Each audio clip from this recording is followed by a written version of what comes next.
Joy Shriram.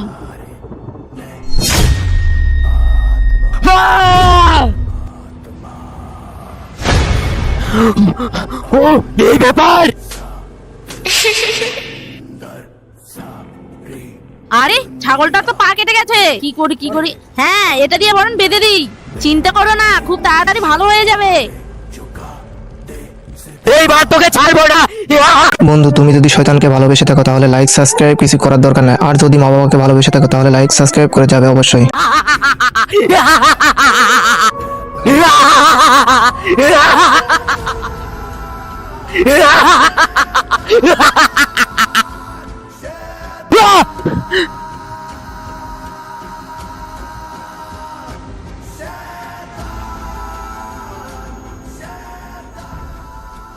বেঙ্গি, Ram, Joy Shriram.